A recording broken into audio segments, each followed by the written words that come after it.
And of course, there has been a shooting now in Texas. Let me pull up the story as it is just unfolding. Texas mall shooting leaves several injured, including children, with gunmen currently pronounced dead at the scene, according to authorities. First thing I want to say is thoughts and prayers to everyone who is injured and all of their family members, and everyone who is concerned that maybe a family member were there and they are unaware of what kind of state they are in. Thoughts and prayers to all of those people. We don't know if this is the only gunman or not.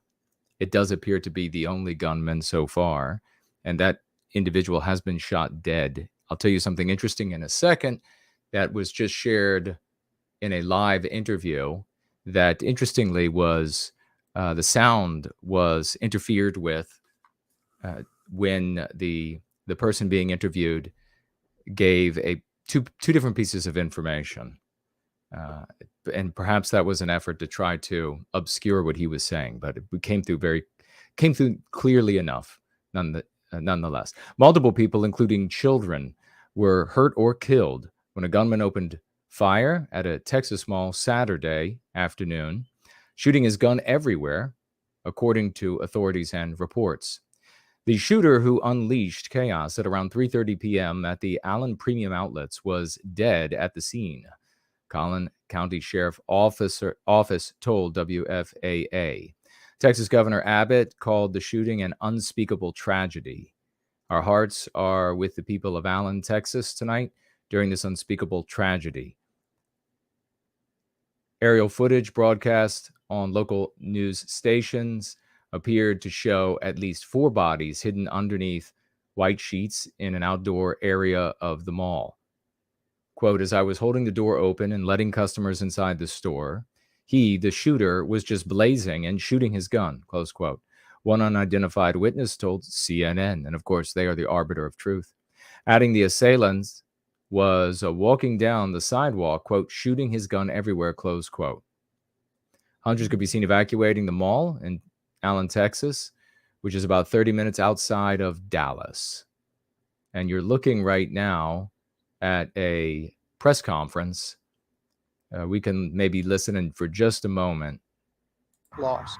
We'll have another briefing. Oh, there the you fire go. chief's going to talk in just a minute, but we'll have another briefing in about 2 hours. We anticipate having it here, but if we don't, we'll let you. All right, so that's another briefing in 2 hours. Why are we bothering to talk about this except for, again, the senseless loss of life as a consequence of anti-whiteism? That's the reason we're talking about it. We wouldn't have to worry about, in my opinion, the use of firearms in this way, or the use of swords, the use of knives, or the use of hammers in extreme and psychotic, murderous ways, if it weren't for anti-whiteism. Almost everything can be directly or indirectly traced back to, influenced by, or caused directly by anti-whiteism today. There wasn't a problem with firearms in America when it was far more Western. But as society in the West, including America specifically, is being white erased, we see more and more acts of senseless violence. If there are non-white victims of this shooting, expect for them to be played up. And I expect that there are non-white victims. Expect for them to be played up. Their images shown on the television, on the newspapers, etc. If there are white victims who are not visually anti-white, expect for them to be played down. So in photographs, if they don't clearly look, and you can imagine what white anti-whites look like, if they don't clearly look like they are anti-white, expect for them to be played down. Now, in the local area, they are going to tell the news as best they can based on how much news has already leaked to the public. They will then quarantine the story if it conflicts too dramatically with the anti-white narrative. If it can be used to bolster the anti-white narrative, then they will magnify the story and they will tell people, even in Naples, even in Paris, all about how awful the white race is. You have to take away from this that we are on the verge of potentially seeing a hush crime, that if this was a non-white shooter who was specifically, you could have different degrees of hush crime. If it was a non-white shooter who was anti-white, then you can expect for this to be completely deleted from public memory as soon as possible. Why is that? Because anti-whites run the news and entertainment media. They dominate it. If it is a white shooter, which I suspect it's not, it will be discussed and broadcast around the world, written into the clouds about how evil the white race is and how true the anti-white narrative is.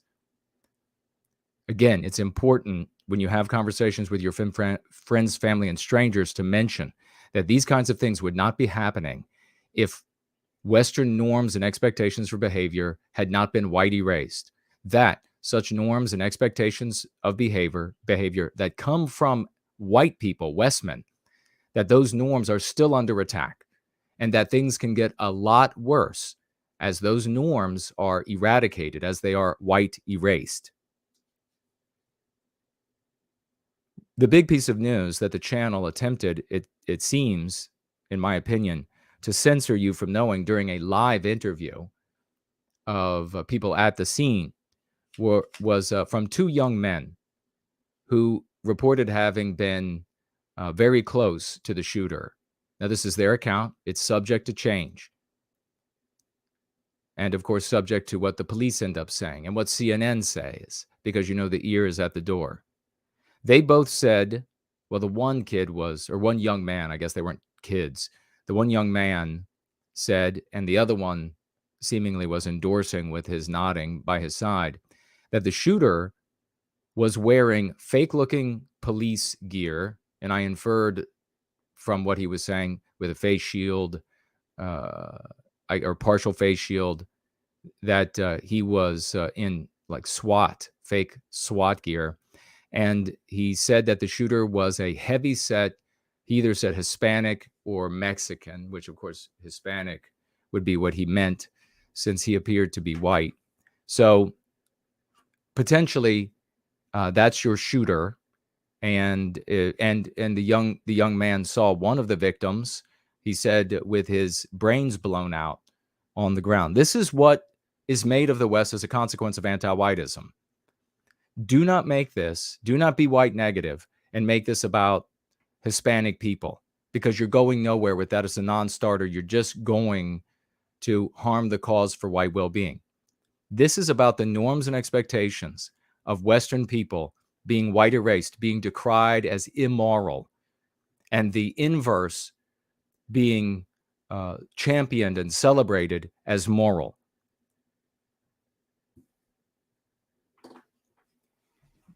Also, easy to predict is that anti-whites will use the worsening milieu across the West, specifically in the U.S., the worsening milieu and the worsening behavior, the growing antagonisms in society, which of course are a consequence, in my opinion, of multiracialism and the Cold War of cultures.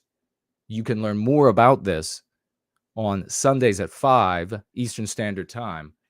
You can expect, of course, the anti-whites to come for not your guns, your right to self-defense, which includes your guns. So you can expect for them to cite this, even if they say nothing about it, because if it ends up being too diametrically opposed to the anti-white narrative, they're going to bury it. Pun not intended.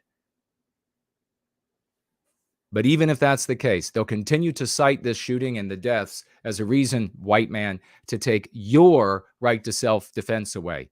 You will pay, white man and white woman. You will pay for your loss of power, your loss of your ability to express yourself, your tumbling wages and property values. You will pay for it all. You will pay for people from the entire world to come in until the country is glutted. And then you will have your rights taken away from you by anti-whites for defending yourself. If there had been somebody there with a firearm today, they could have prevented this guy from doing what potentially could have prevented him from doing what he ended up doing, whoever he ends up being. I mean, we're saying he, though. How do we know it's not a she, even though they said it was a heavyset Hispanic guy? But keep an eye out for that, and I will see you all tomorrow. Roll out.